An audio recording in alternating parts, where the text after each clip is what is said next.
Ski to you all, and welcome into another edition of the PHNX D-Backs podcast right here on PHNX. My name is Derek Montilla, occasionally known once again as your mayor of Chase Field. This man next to me is the viceroy of baseball because he refuses to leave a baseball game while it's still going on. It's the one and only Thunderstick, Jesse Friedman. You were one of those people who would leave games in like the 6th or 7th inning growing up, weren't you? No, staying till I would stay at baseball games until the bitter end. In fact, I knew that the best time to be a fan at a baseball game, Jesse, is well after the game ends, because in my day, the ushers didn't kick you out and yell at you for hanging around the field there. We could hang out down at by the dugout and get some autographs when the guys were dressed and such. Yeah, things used to be different in my day. It was a simpler time, but of course, it was a simpler time for the Arizona Diamondbacks before they lost Paul Sewald due to an injury. We know yesterday that information came out about Sewald's left oblique injury. I knew something was wrong, Jesse, when Torey said that he was suffering from aches and pains because normal body aches because he hadn't been around in a minute. So it's like normal body aches are, I guess, if you miss one outing or whatever, but it didn't feel like things, were on the up and up. And now we're finding out that he does have this left oblique strain. It's a grade 2, which, as Torey told us, we could go research on Google and figure out how long that's going to take for him to get back. But based on those Google results, things don't look good. Yeah, it's going to be probably around 2 months or so. Tyler Glasnow, for reference, had a grade 2 oblique strain last year at basically this exact same time, and he returned on May 27th. He was out exactly 2 months, I think, from the first day that he was on the injured list. So, yeah, this isn't going to be a 2 or 3 week thing. We have some hope that Eduardo Rodriguez could return in relatively short order. I don't think that's the case with Paul Sewald. The D-backs are going to have to find a way to get by without him for probably a couple of months. And, we've talked about the players on this team that are really hard to replace. Gabby Moreno is certainly one of them. We've talked about him. Corbin Carroll, of course. Paul Sewald is another guy on that list where, maybe you feel pretty good about Kevin Ginkel stepping into that role. We're going to get into some of the D-backs options to replace him. Ginkel's certainly at the top of that list. But even so, Sewald is a really, really important part of this bullpen. It was a night and day difference when he joined the team last year. The bullpen became a strength of this team basically overnight. It is a really, really tough loss for this team, about right now 48 hours before the season starts. Here's what Torey had to say in regards to losing Paul Sewald and what they're going to try to do in order to replace him. We have an additional player I need to make you aware of. Paul Sewald has a grade 2 left oblique strain. So that he's going to miss some time. We all know what that is. You guys can go ahead and research and Google it to find out how long people are out when that happens. But I'm not going to give you a timetable. I never do, because our athletes train hard. We have an excellent nutritionist. We have an excellent medical team. And Paul is in extraordinary shape. He's very dedicated. So what could be X amount of days could be X minus that. So that's why I don't want to give you any timetables. But it is going to be in terms of weeks, not days. And we're going to miss Paul. And it's time for somebody to step up. It's just what happens in this game. It happens all the time. It happens in this industry. We do things in a very uncommon way here. It's part of our culture. We make adjustments. We're adaptable. We accept challenges, and we just fight on. And that's what I'm here to say this team will do, and just hold serve until Paul gets back to us. Now, I do like what Torey said there, in regards to them.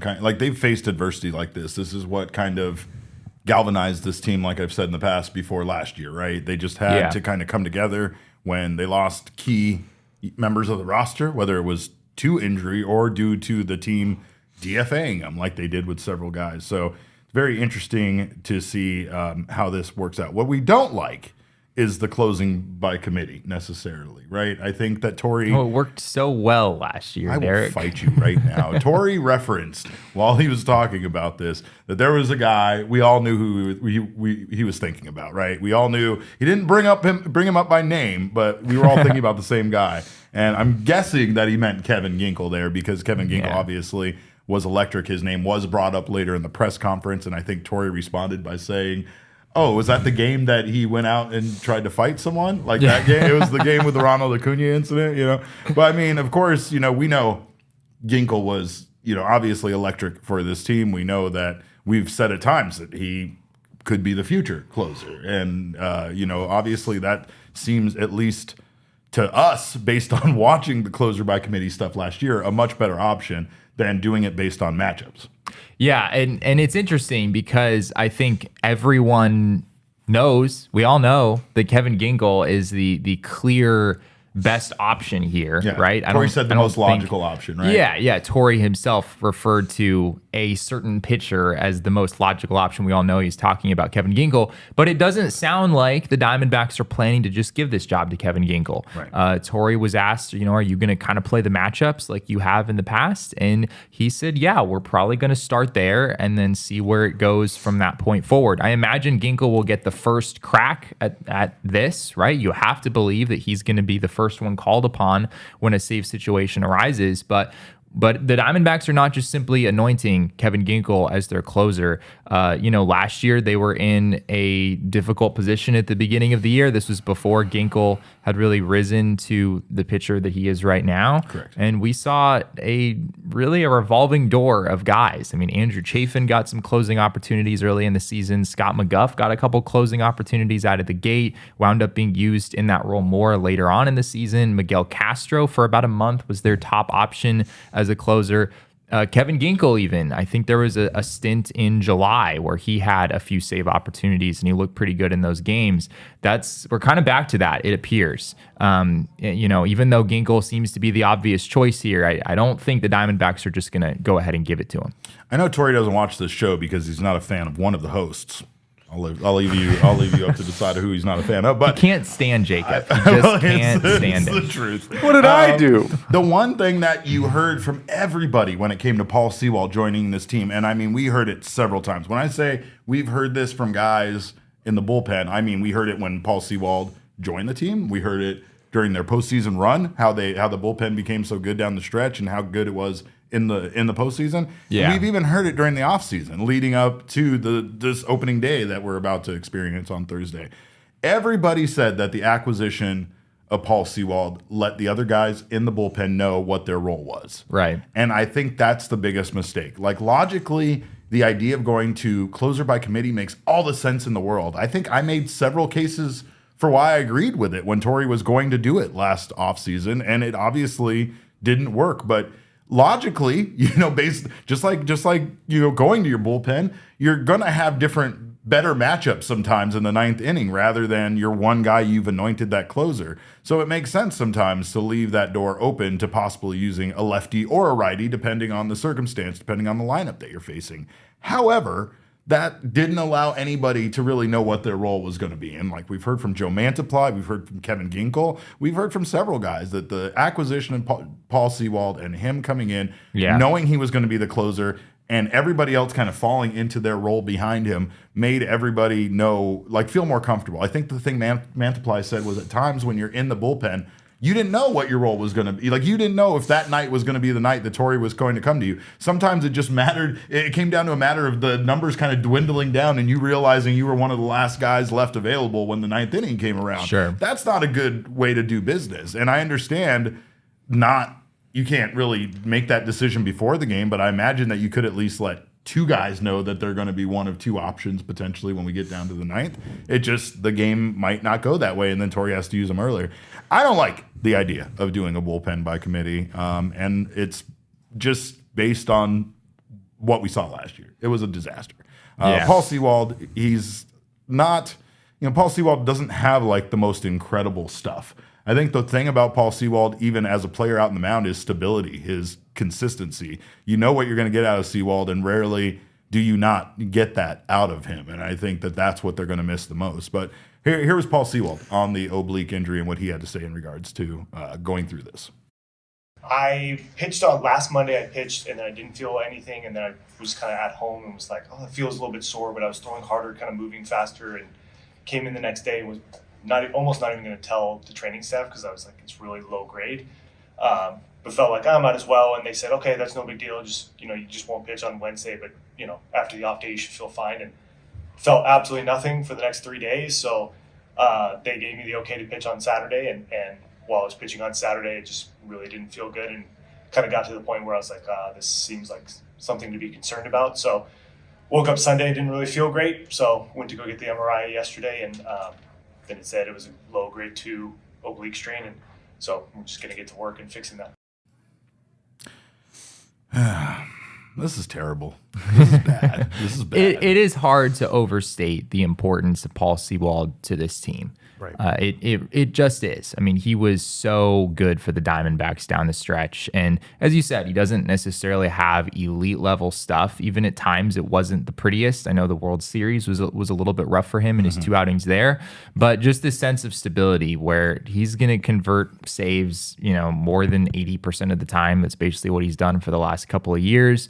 And for this Diamondbacks team that I don't think necessarily had like a ton of depth in the bullpen, it puts them in a difficult spot because if you say you have a day where Kevin Ginkel does step into that closing role, then I guess Ryan Thompson is your setup man.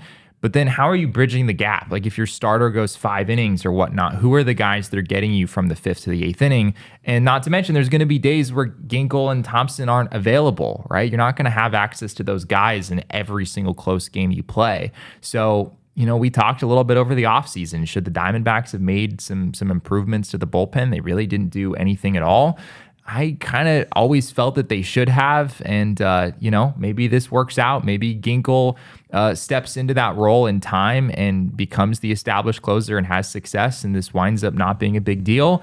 But the Diamondbacks bullpen pre-Paul Sewald was not a very good bullpen. Yeah. And you have to at least wonder if it's going to kind of look like that for the first couple months of the season. What do you think Scott McGough could possibly add? I mean, he is a guy that we lost due to injury, and he's kind of like an X factor for me, especially if they're maybe not relying on McGough in that closer role, but maybe they turn to McGough for that setup role for Kevin Ginkel there in the 8th inning. Is he a guy that we can count on? I mean, it just felt like he was just kind of a bad option in the 9th inning, but other outings kind of made him look like he could still be a reliable arm out of the pen.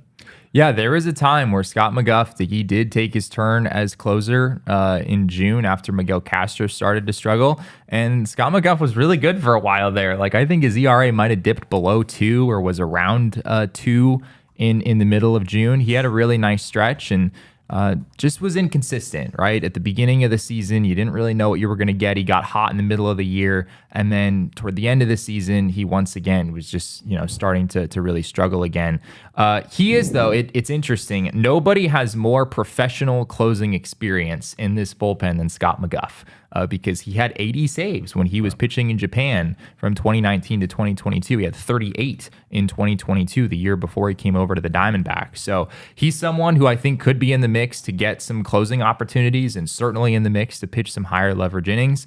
Miguel Castro is another guy that I mentioned in my article. As we talked about earlier, he spent some time in the closing role last season. The D-backs are going to need him to step up in some of these situations. I also have Joe Mantiply on this list because if Torey's talking about playing the matchups, you probably want a lefty. Like you probably want a lefty that you can go to in a save situation or at least in a high leverage situation. And so I think Joe Mantiply's role becomes that much more important as well.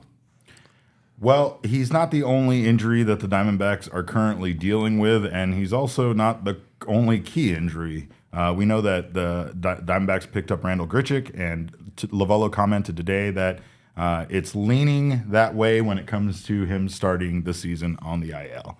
Torey said we've been trying to get Torey Lovullo to just spill the beans and admit that Randal Grichuk is going to start on the IL for about a week and a half. It's like he hasn't quite gotten there, but we got really close today. We were so close, and it's the same thing as like Erod, right? It's like obviously based on where he's at, we're not stupid, and he says that quite often when we ask him these questions without confirming. He will say at times, "You guys are smart. You can figure it out." Like he just can't confirm it, and that's kind of why he's saying it that way, because confirming it is an official part of the Diamondbacks process at times, and Torey tends to not like to wait for those confirmations, right? But you can tell where both guys are at right now, that neither guy are going to be ready to start the season on Thursday, and that's just the truth of the matter. It just doesn't. It's a matter of how long is it going to be until these guys can be added back to the major league roster.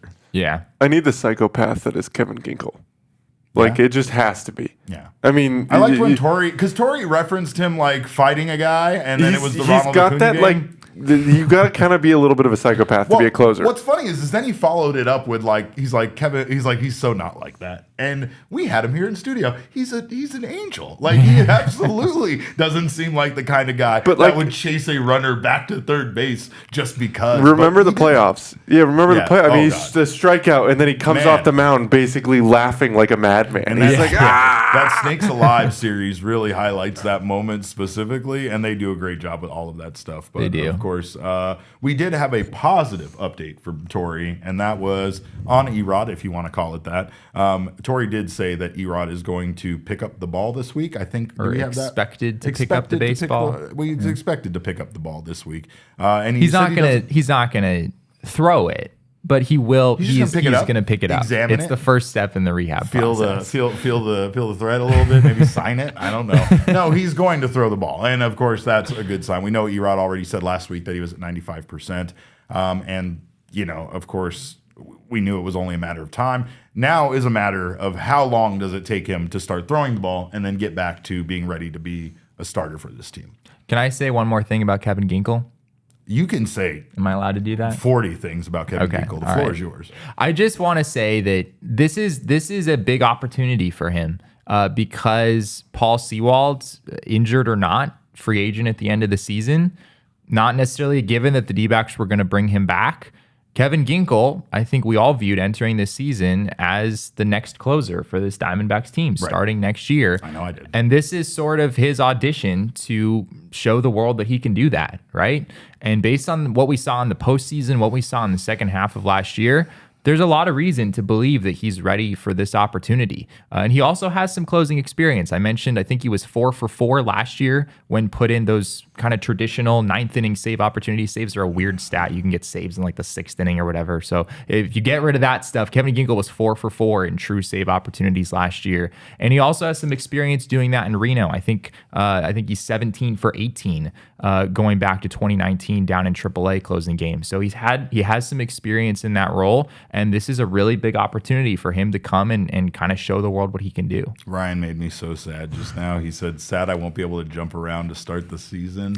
Jesse, remember the light show that we just experienced? Honestly, that was one of the first thoughts that I had yesterday. I mean, they've got to come up with a dramatic entrance for Ginkel, right? Or I guess if we're going by committee, they've got to have a dramatic entrance for Ginkel, for McGovern, for Castro. They all need dramatic entrances. Look, when I was a kid, I used to love cartoons from the 80s, and some of the things G.I. Joe and Mask did really well was making a big deal out of like a special guest star. And sometimes you had no idea until the show was going to start who that was going to be. So maybe, but not. Elise is right. It's going to just be an absolute nightmare of stress and ulcers for me is what it's going to be. But, that's what closer by committee means. Of course, we want to make things less stressful for you guys, and we thank you guys for being here in the PHNX Sports YouTube channel. Of course, if you haven't subscribed to the channel yet, do so now. Sign up for notifications. That way you don't miss whenever we go live. And most importantly, drop us a like. There's a lot of you in here right now. We appreciate it. We love our likes. Gabby loves it when you drop a like. I love it when you drop a like. Jesse, he's on the fence about it, but he does love our listeners. I love our listeners. So if you're listening on the audio podcasting side, make sure you're subscribed over there as well, and leave us a review. We always appreciate that feedback, and those 5-star reviews do mean the world to us and this podcast. And you guys mean the world to us in this podcast. And we want to help get one of you out to opening day on Thursday. And when I say one of you, we have a pair of tickets some really, really good tickets, Jesse. Some really good. good You mean like like maybe sitting. their bleacher seats, like bleacher seats near the front, maybe something like that. 300, but like behind the plate. No, I'm talking about. I love me a 300 level, like right I used to behind have home season plate. tickets up there, and they were really good. But you know what are really, really good? Section 128, row 39. That's pretty good. Seats 1 and 2. Yeah, that's and that's good. what you could win. So how do you win it? It's very easy. All you got to do is drop a little. Let's do a little baseball emoji in the chat. In the chat. If you are here in the live chat, drop a baseball emoji. I am going to collect all the names of every single one of you that drop a baseball emoji, and on tomorrow's show, we will pick one winner to win a pair of tickets donated to us by our den mother, Chris Smelton, who we absolutely love and adore, and of course, we are looking forward to helping some of you guys get out there. Do people get multiple entrances if they have multiple baseball emojis? No, okay, one per person. No, why are you trying to cheat? Why are you trying to find a griff in the system, Jesse? I don't get it. But of course, drop those baseball emojis, and we'll make sure to add you guys all. And again, we love you guys. We appreciate you guys for being here, and we are looking forward to having a very, very fun season here covering this team, even without Paul Sewald. I mean, it's not going to be as good. It's definitely not going to be as fun. I refrained from jumping around to that, to that example that we got shown. Jesse looked at me like, don't do it. And I was trying to be professional. Now I completely regret not jumping around because that's the last time. Who knows when I'm going to get to do that again? God, I hate it. But, I do sometimes jump around at Circle K. And that's only because I'm part of the Inner Circle membership program. And right now is a great time to be a member of the Inner Circle because gas is expensive, folks. And right now you can get some cheap gas at Circle K, and it can be even cheaper when you sign up for the Inner Circle program for free by downloading the Circle K app today. Terms and conditions do apply at participating locations. Visit CircleK.com for details. But when you sign up, you can save 25 cents off per gallon on your first 5 fill-ups, which can be very valuable right now. You also save 3 cents off per gallon on every day after that. You get a buy 1 or buy 5, get a 6th one free on a selection of Circle K products like drinks and coffee and pizza. You also get all sorts of fun coupons in the app. They'll just give you free stuff all the time. Circle K loves you, and they're always hooking you up. So make sure to join the Inner Circle program for free and become part of the Circle K family. Also, part of the Circle K family are our friends over at Arizona Lottery. It's exactly where you can get all your Arizona Lottery tickets, including their brand new Arizona Adventure Lottery tickets featuring 3 iconic landscapes from here in Arizona. You can also enter your tickets that you get from Arizona Lottery on their website to possibly win up to $1 million in cash and travel prizes. Or, most importantly, you can take some adventures here in town. Jesse takes the RAV4 on adventures. Yes, he still has the RAV4, yes. And that goes on adventures. It's the adventure car. But if you have an adventure car like Jesse, you can check in at geolocated adventure spots, 10 destinations across the state from Flagstaff to Yuma. So do that and have yourself a fun adventure here in town. Arizona Lottery says proceeds from the ticket sales support environmental conservation, among other important initiatives across the state. And they are not just about playing games and winning prizes. They are also about giving back to the state and its communities. Visit azadventure.com for more information on how you can take an adventure for a chance to win $1 million in cash and Arizona travel prizes. All right, well, it is time for essentially what is our very last spring training update presented by Factor Meal Kits. Head to factormeals.com/PHNXDbacks50 and use code PHNXDbacks50 to get 50% off. And of course, this is it. The exhibition games are over, Jesse. It's a wrap. I had to pull this man out. Next one counts. I had to pull this man out of the game, and then he didn't come. He lied to me. He fooled me. He was like, yeah, I'll come. And then he just went and sat in the seats and let me walk out and get in my car by myself. But that's because, he loves spring training. He loves baseball. He's so happy that it's back. And you did get to see quite a collision out there. Is that right? What happened I saw there? a pretty crazy collision. Yeah, I think it was Luis Patino, D-backs prospect who was at second base. Tommy Troy notched his first hit ever at Chase Field. So congratulations to Tommy Troy. Patino rounded third, came home, and had a big old collision with Dom Nunez, the Guardians catcher. Patino was fine, but Nunez did not seem to be fine. He was on the ground for a while, was removed from the game. Hope he's okay. Don't love to see stuff like that in exhibition games for sure. But yes, I did get to see that because I stuck around. So I hate to jump in. I know we're in the spring training mode. I need to address Chris in the chat because Chris says Derek you were the one that started the RAV4 rumors. Don't act so innocent. I started no such rumor. I merely took a picture in a car with my friends. You internet sleuths were the ones that realized that was no RAV4 that we were in. That's not my fault. I wasn't pulling the curtain back. It's not my fault that this man is secretly wealthy and owns an entire fleet of cars. Yes. Like, none of this is on me. I am just living my life and documenting it online. Like I think a fleet of cars is overstating the situation. It's incredible. A little bit, I don't even know. I think he owns the entire complex. I have no idea what's going on with him. But the D-backs have only lost 2 of their last 12 games. Yeah, there were some ties in there as well. But does that mean anything? I mean, they are coming into the season hot. Torey talked about it today. Obviously, you don't want to just win 5 games in spring training and then try to turn it on once the regular season is here. But the Diamondbacks are actually like locked in there a little bit. And I feel like, it's at least considering the bad news that we have heard from this team over this last week. It's a silver lining on the season that they're heading in at least a little with a little, bit of a push behind them. Yeah. Torey did talk before the game about whether that can actually translate to the regular season. Like if you finish spring training looking especially good, and he seemed to think so. But yeah, I don't really think that them winning however many games they've won in their last 12 means a whole lot. Spring training just doesn't, the results of the games doesn't really mean much for me no matter what portion of spring training you're at. So I see where Torey's coming from, but I'm not reading a whole lot into some of the recent results. Well, Brandon Pfaadt was very good today. I mean, he was good. He looked dialed in. He looked ready to go to start the season, and that's good because he has not competed in a actual baseball game that we've seen in a spring training game in quite some time. Yeah. It's been, I think March 10th was the last time Brandon Pfaadt has actually pitched in like a normal competitive baseball game. There was a rainout. There was also an off day that the D-backs had where they just had him throw on a backfield. So he said after the game it was good to actually get back in a normal competitive environment, which he got that opportunity today. And yeah, I thought he looked good. A bit of a rough first inning for him. His pitch count was climbing into the mid-20s. The D-backs got the bullpen up just to make sure that he didn't throw 35 pitches or something. I think they were about to pull the plug and bring in someone out of the bullpen and then bring Pfaadt back for the second inning, but they didn't have to do that. By and large, he was good today. I think he only gave up 3 hits, just the 1 run in that first inning. He looked sharp.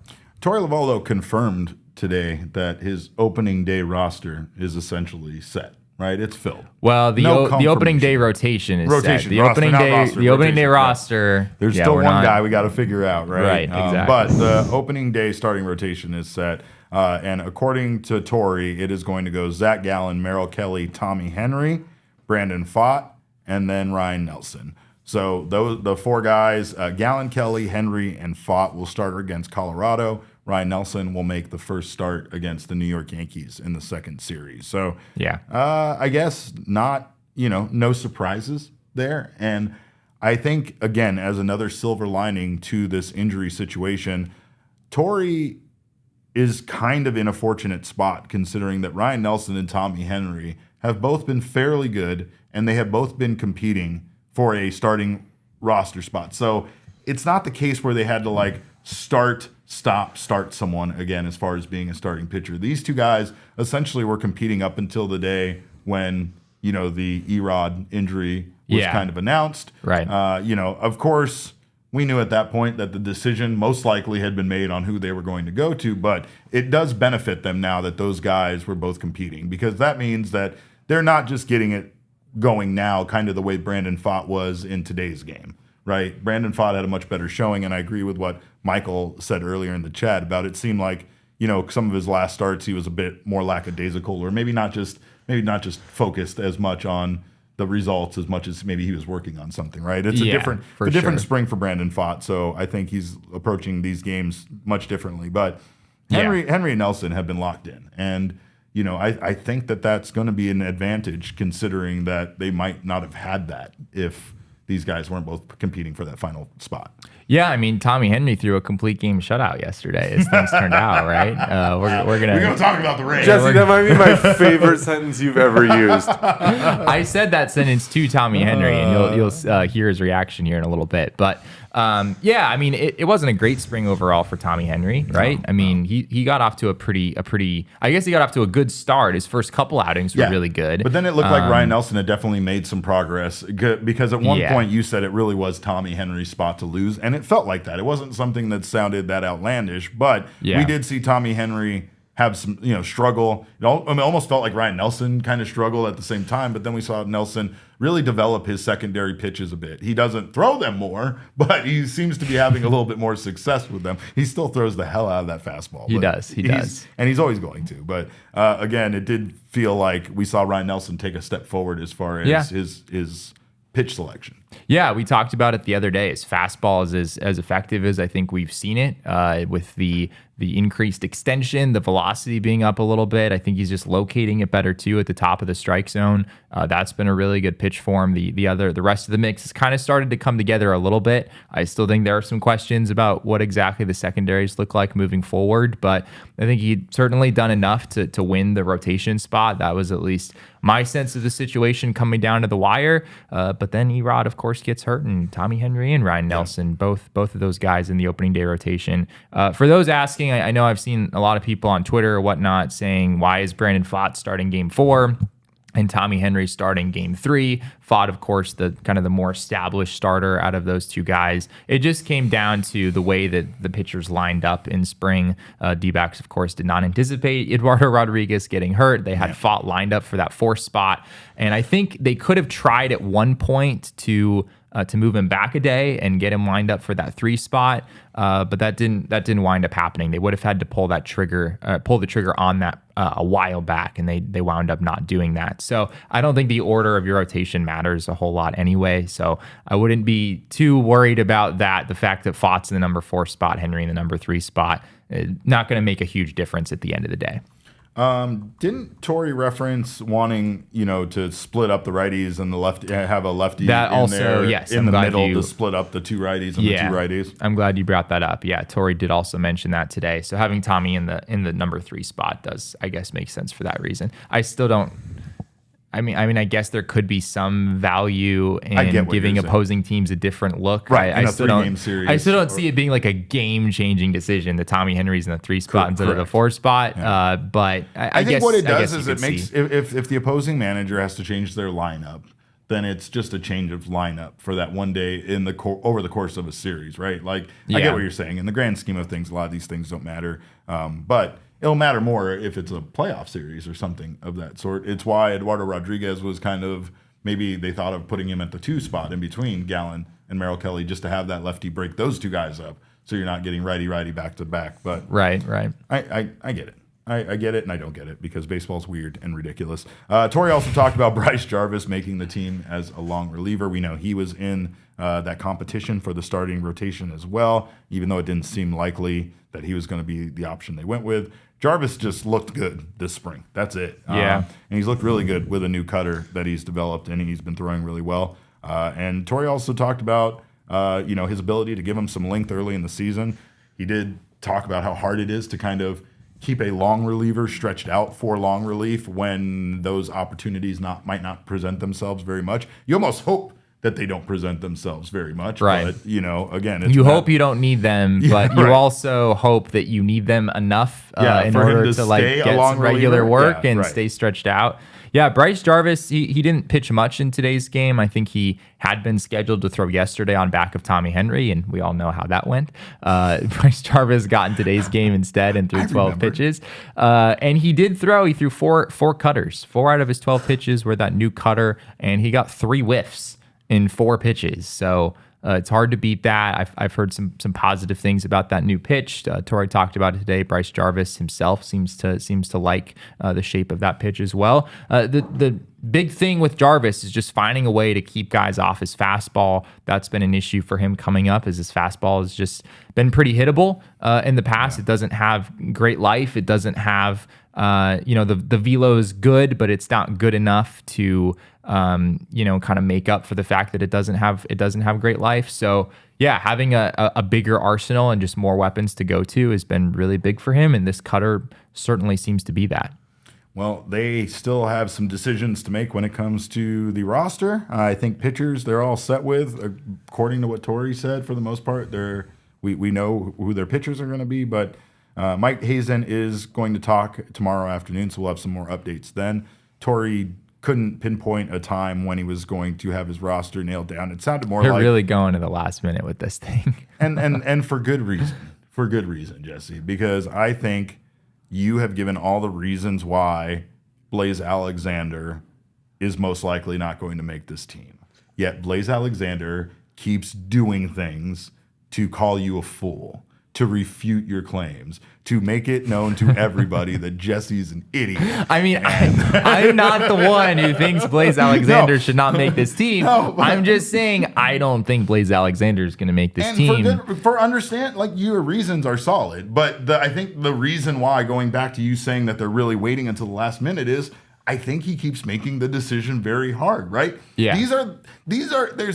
There's these decisions over here that make all the logical sense, and it's all the things you normally do when it comes to baseball decisions. That's why they're predictable. That's why we know. That's why we say, hey, that's why I've been screaming about it, getting so angry, because I know it's going to happen. And that's why I'm pissed off about it, because it makes logical baseball sense. But it doesn't make logical sense in the fact that you have a kid that's absolutely fucking raking right now, and you're going to send him down to Reno.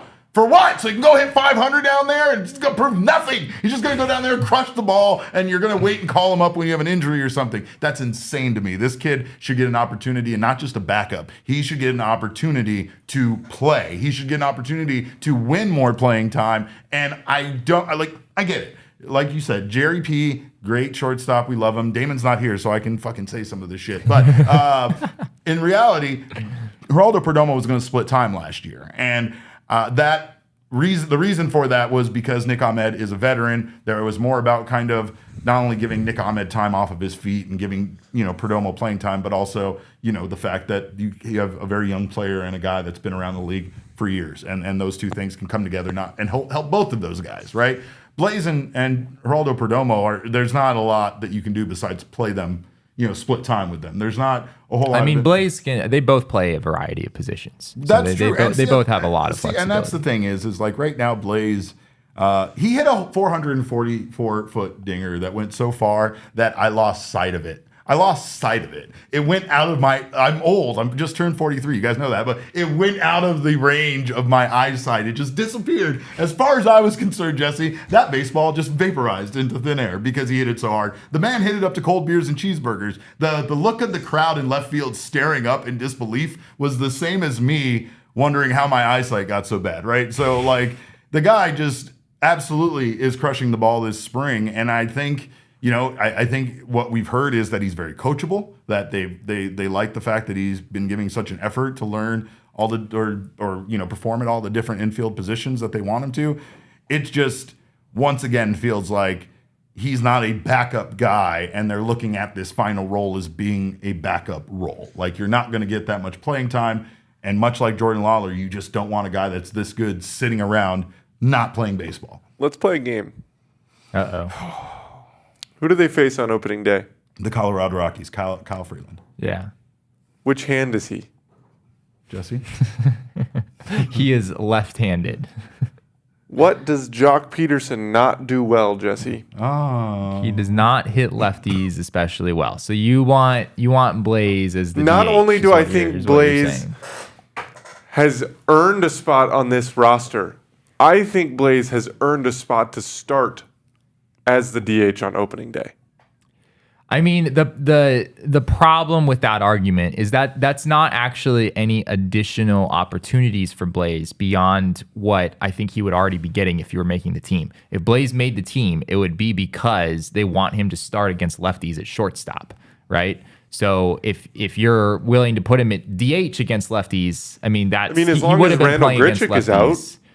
That's true, but as long as Randal Grichuk is out, that spot could be his, and you still get Geraldo Perdomo in the lineup. Look at what my man Zach says. Zach fair. says Blaze could back up Marte. Marte can split with the DH, keeping him healthy in the long term, especially with Grichuk on the IL. I don't hate that. I mean, we saw Ketel Marte botch a double play today that looked like it was a fairly sure thing. That's coming from me. I'm a kind of a heavyset guy that's not athletic, so I probably shouldn't ever be saying any play is easy at all to make. The big question is, can you get Blaze in the lineup against a right-handed pitcher?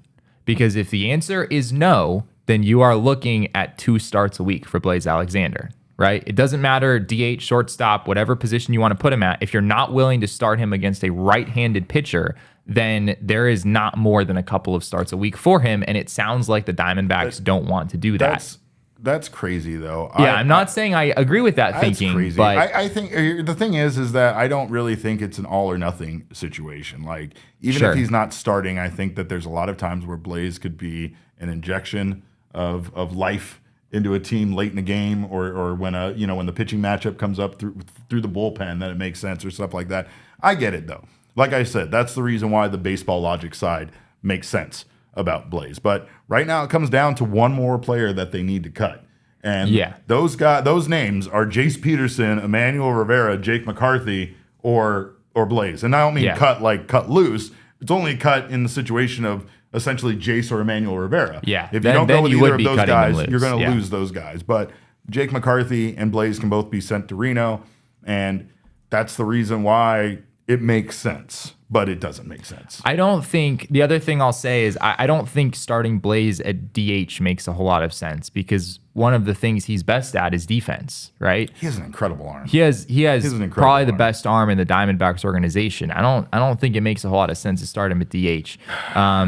So and there's not DH opportunity against righties anyway. So then you're faced with, would you start Blaze over Perdomo against righties? And I don't think they're there. So yeah, I'm not going to say it's impossible. I guess one way to do this with keeping Rivera and Peterson on the opening day roster, which it does kind of feel like those guys are going to make the team.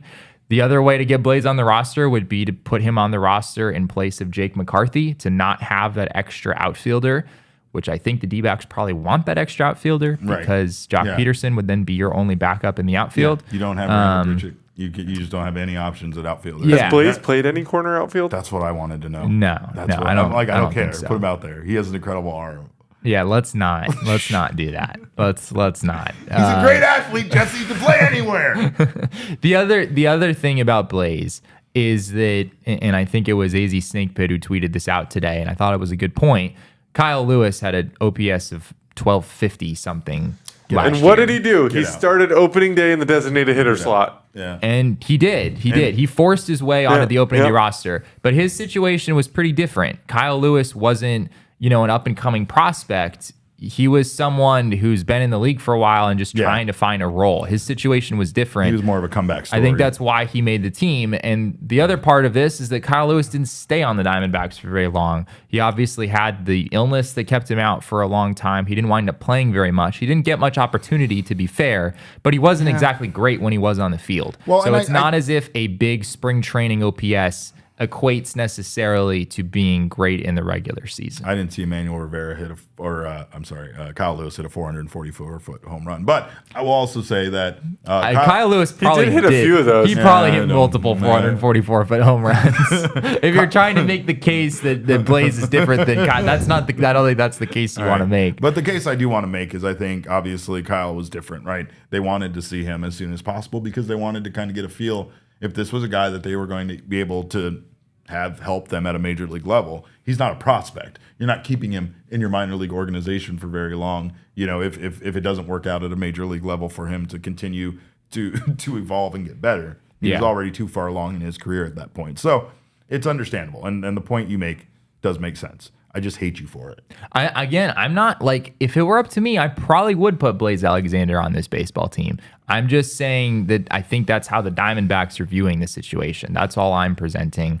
So I would be a little surprised if they announced that he's on the team tomorrow. But who knows? I mean, Rivera didn't have a good spring. He had a 500 OPS. Not that that's the end all be all, but he didn't exactly prove a whole lot.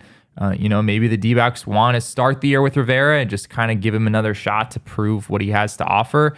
And, maybe they would move on from him after a few weeks if things don't work out. But I guess we'll find out. We'll find out tomorrow. I think we'll find out. Hopefully we find out tomorrow what the opening day roster actually looks like. It should.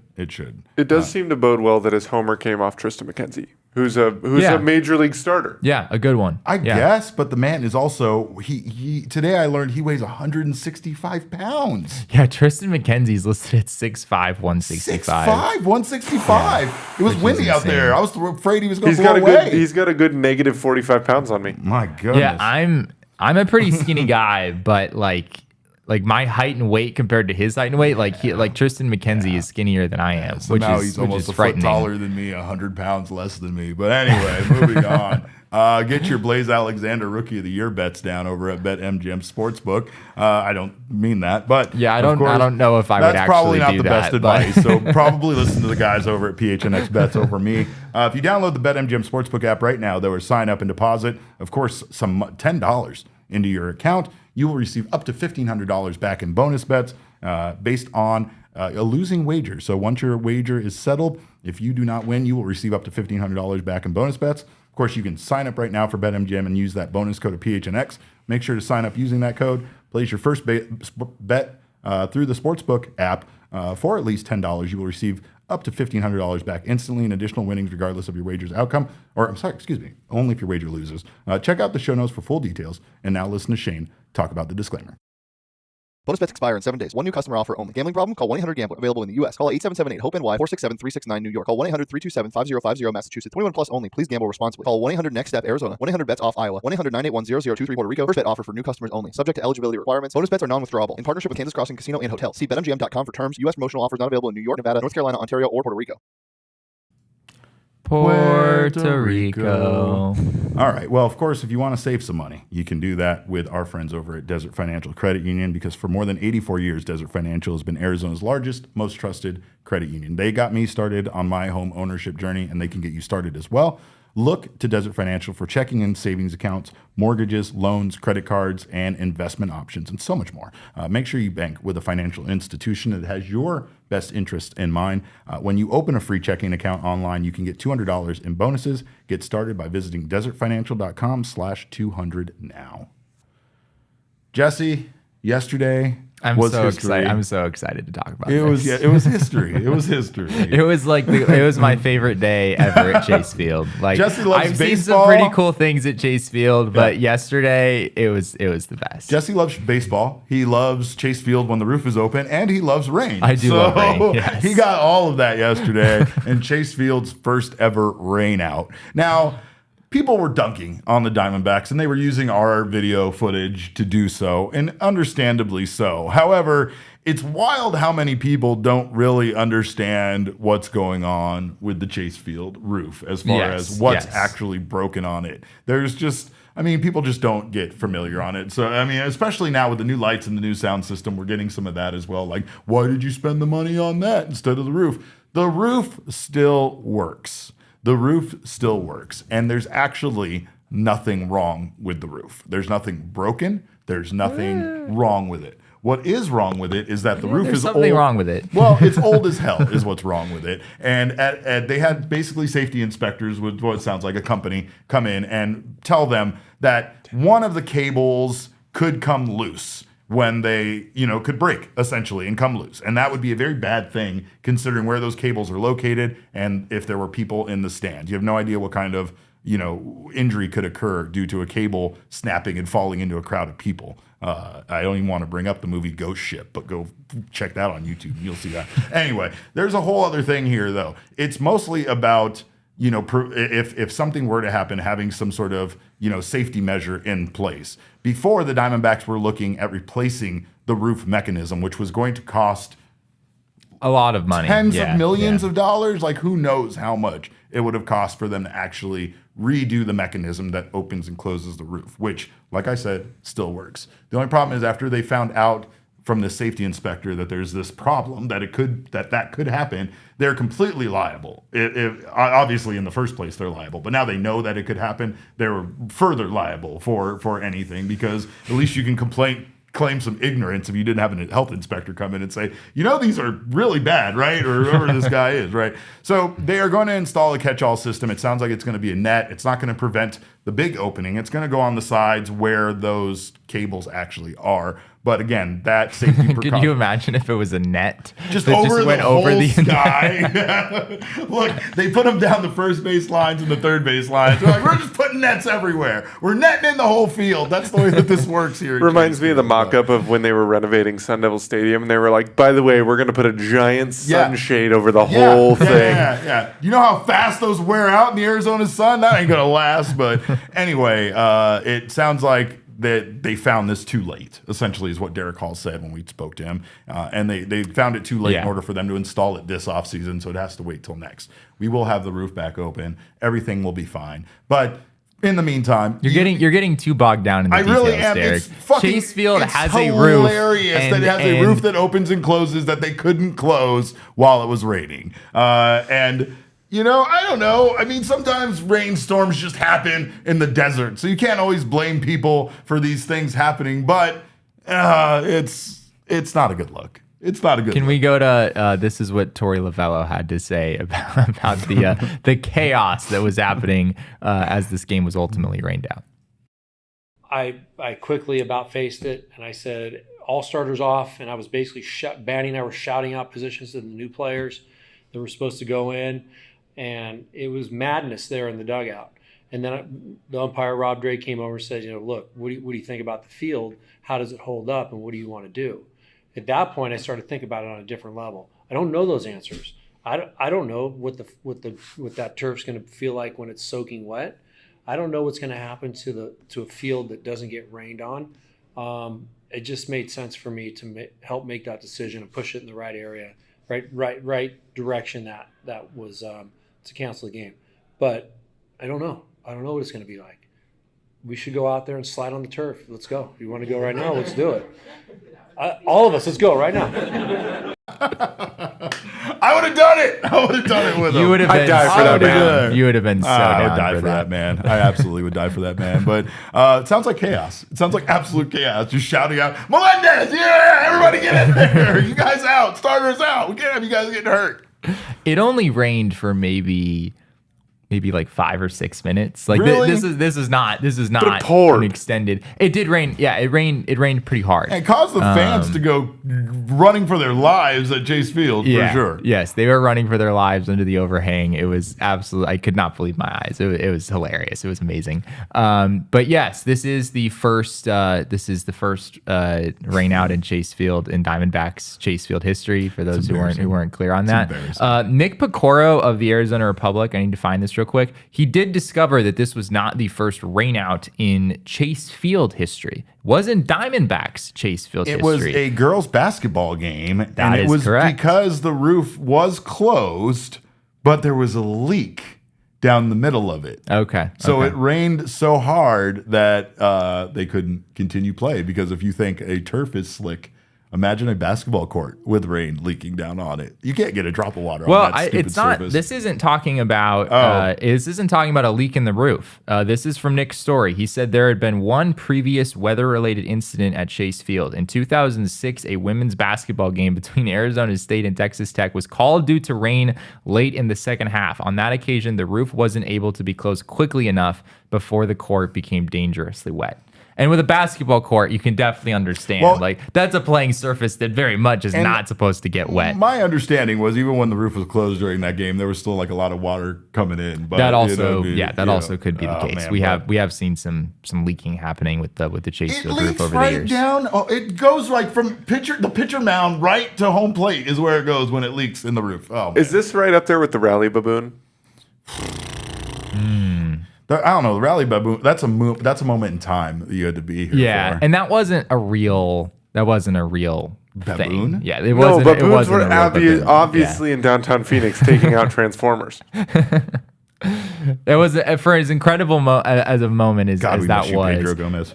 Yes, shout out to the late Pedro Gomez for sure. But this moment was, I mean, this was hilarious. It was utter chaos inside the building. And yeah, I mean, if this had been a regular season game, I think the Diamondbacks and Guardians would have found a way to finish this one. Yeah. As I said, it only rained for maybe it was longer than 5 or 6 minutes, maybe it was 10 minutes, but it didn't rain for very long. The playing surface, as you heard Torey discuss there, like they don't know a whole lot about what the surface is like when it gets wet, but it wasn't that much water. I think they could have continued this game. Torey talked about that after the game, that if this had been a real game, that they likely would have found a way to complete this.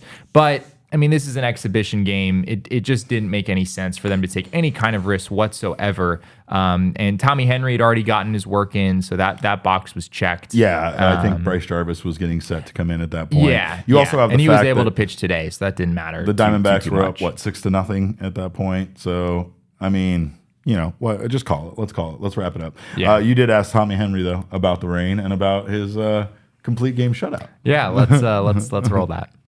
Right, first rain out in Chase history. I don't know if that's, don't fact check me on that, but yeah, how wild, that was wild. Yeah, I don't know. That was unexpected completely. It's a complete game shutout then, right? I mean, if you're gonna give it to me, I guess I'll take it. I don't think that counts, but sure, yeah. We'll take it. Look, if Mad Bum gets the 7-inning no-hitter, I was waiting for it. I was waiting for we're it. giving him this. Never mind that this is an exhibition game. This should Shut go up. in the record books as a complete This game is the same shutout. man that wouldn't leave an exhibition game today. The audacity to take this position.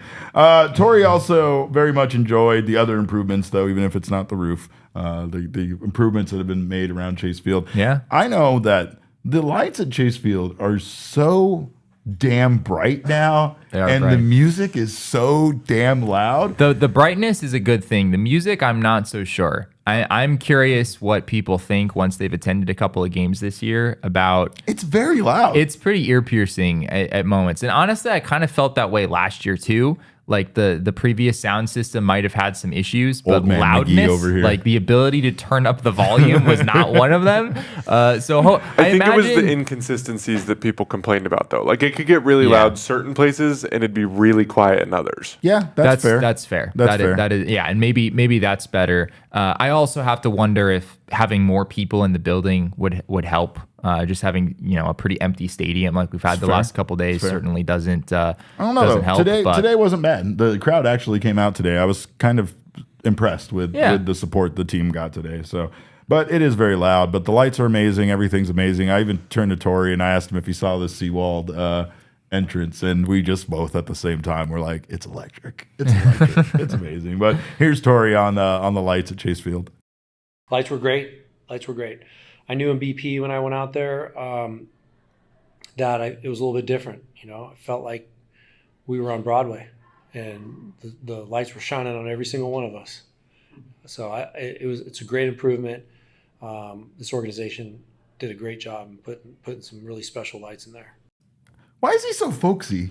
Like, why is like he's just the best? He was it's like we're on Broadway. Like the lights were on all of us. That's exactly what it feels like. I mean, and they also installed the same lights from the field in the men's bathroom in the press lounge. So now when you come out of there, all the other lights look dim. I'm gonna and have to wear sunglasses in the men's bathroom. Awful. It's like at staring Chase into Field these now, lights that I'm staring into right now that I shouldn't. I keep looking up into and keep blinding me. But no, the lights and everything look great. Of course, I did want to answer that one question that a lot of people on Twitter do have about that. And that is, why did they spend money on lights and sound system and not fixing the roof? And essentially, at the end of the day, we're talking about a huge difference in cost between those things. Not to mention the fact that based on what they were talking about in the past was tens of millions of dollars versus this much more affordable safety option that they were able to find that allows them to essentially keep the same system in place and not have to worry about the risk of danger with this stuff. So I also think it would have. I think I heard that it would take about 3 months in order to do the roof repair. That's what they said. And this off season, I mean, they almost literally didn't have 3 months because obviously they blast played a game. Hopefully at Chase Field they on don't get November to do 1st. it next off season either, right? Yeah, I right? mean, but it sounds like they're not planning to do it anyway because they have this new net system that they're going to use instead, which presumably doesn't take 3 months to install. So, Correct.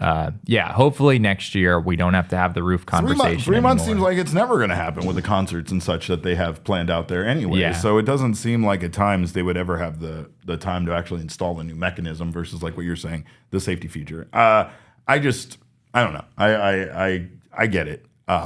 Because the lights are great and the sound system is great and they're continuing to improve Chase Field, even though they have no clue if they're going to stay there. And I think that's ultimately why we're seeing them. Like sometimes you're not going to completely renovate your home if you don't plan on staying there. You might just fix up some stuff so you can deal with it while you're there and that it's a little nicer while you live in it, but you're not going to, do some major renovations. And I think that's where the Diamondbacks are. Despite the agreement that they have with Maricopa County and everything that's kind of taken place, they still don't know if they're staying at that stadium. And I think at the end of the day, that's the reason why we're not going to see tens of millions of dollars spent on some sort of fix, right? Right. I feel like it was almost inevitable that we were going to have something like this happen at Chase Field because the weather forecast is not always completely accurate, right? I mean, the Diamondbacks for the last couple of seasons now have been deciding whether the roof was going to be open or closed before the game started. Correct. Knowing that once the game started, they didn't have the ability to close it.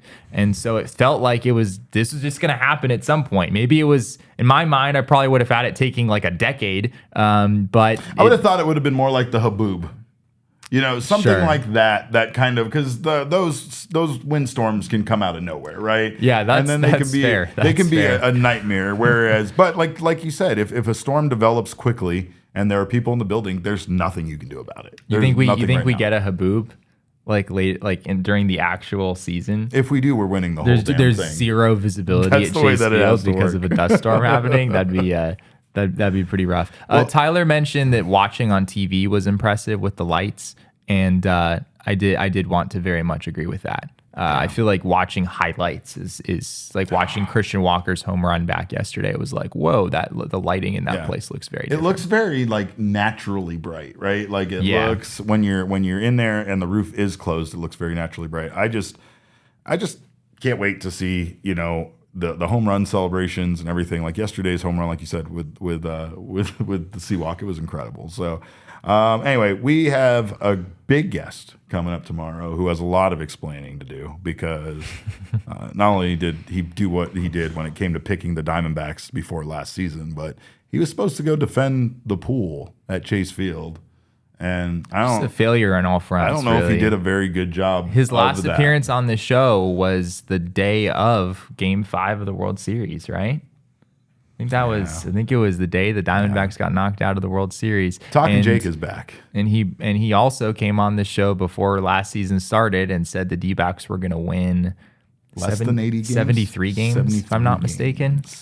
Yeah. I don't know. Pretty rough. Why are we having him back? Yeah, I don't know. This seems like a bad idea I guess we like him or our something. guy Talking Jake is coming back tomorrow, so make sure to tune in. Of course, if you drop that emoji in the chat, make sure to be here to claim your prize. We're giving away those 2 tickets tomorrow. I think the most important thing is go get yourself a brand new shirt. Look, I don't have like new shirt money unless I get these either sent to me for free or like all of my shirts are like giveaway items and such, but you can go get yourself some brand new shirts, especially if you're a diehard or if you're joining us as a diehard. You can pick one of these shirts out for free. We got our brand new shirts, Sunday Fun Day, Defend the Pool. Let's go. We got some, look at those beauties. We are defending the pool, Jesse. We're going to do that literally in person on July 31st. We're defending the pool that day. I love that Sunday Fun Day shirt, by the way. I really love that. Yeah. So go out and get these new shirts, of course, over at the PHNXlocker.com right now.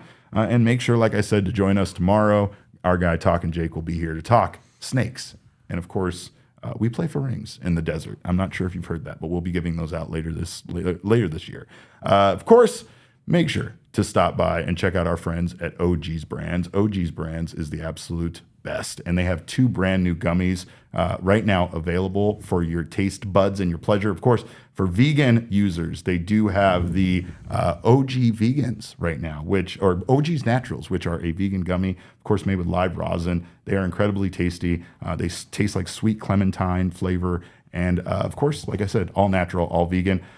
Also, the big OGs, I'm a big fan of. It's a mega version of Peg's Raspberry Orange RSO, one of the company's most popular products, one of my favorite products. It's perforated into 10 slices, each with 10 milligrams of THC, or as I call it, one big 100 milligram gummy. So make sure to check those out today.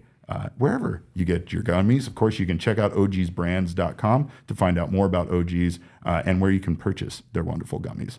Also, Gila River Resorts and Casinos is all about you doing you right here in the Valley. Of course, you got to make sure that you take care of yourself, and a big part of taking care of yourself is a staycation here in town. I know I could use one already after spring training because we sat in a lot of traffic, and what I could use is just a nice quiet day by the pool. I've aged a lot on the 101. You really have. We've lost about at least 3 days of our lives sitting on the 101, and we can use a vacation. Of course, the place to do it is at Gila River Resorts and Casinos. Not to mention, we're going to be having our big draft party over there for the PHNX Cardinals. Make sure to join us for that, but also make sure you just go out and have yourself a good time. They have an unprecedented level of entertainment and excitement you won't find anywhere else in the desert. Their state-of-the-art gaming floor has over 800 slot machines, 15 blackjack tables, live table games, and not to mention Arizona's largest casino sportsbook.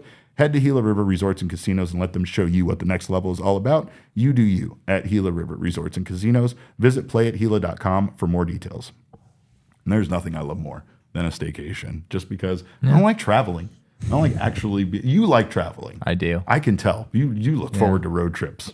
And that's wild. I appreciate that about you, though, of course. And I know eventually we're going to send you on the road, but we don't have to because the Diamondbacks have like 7 games right in a row to start the season.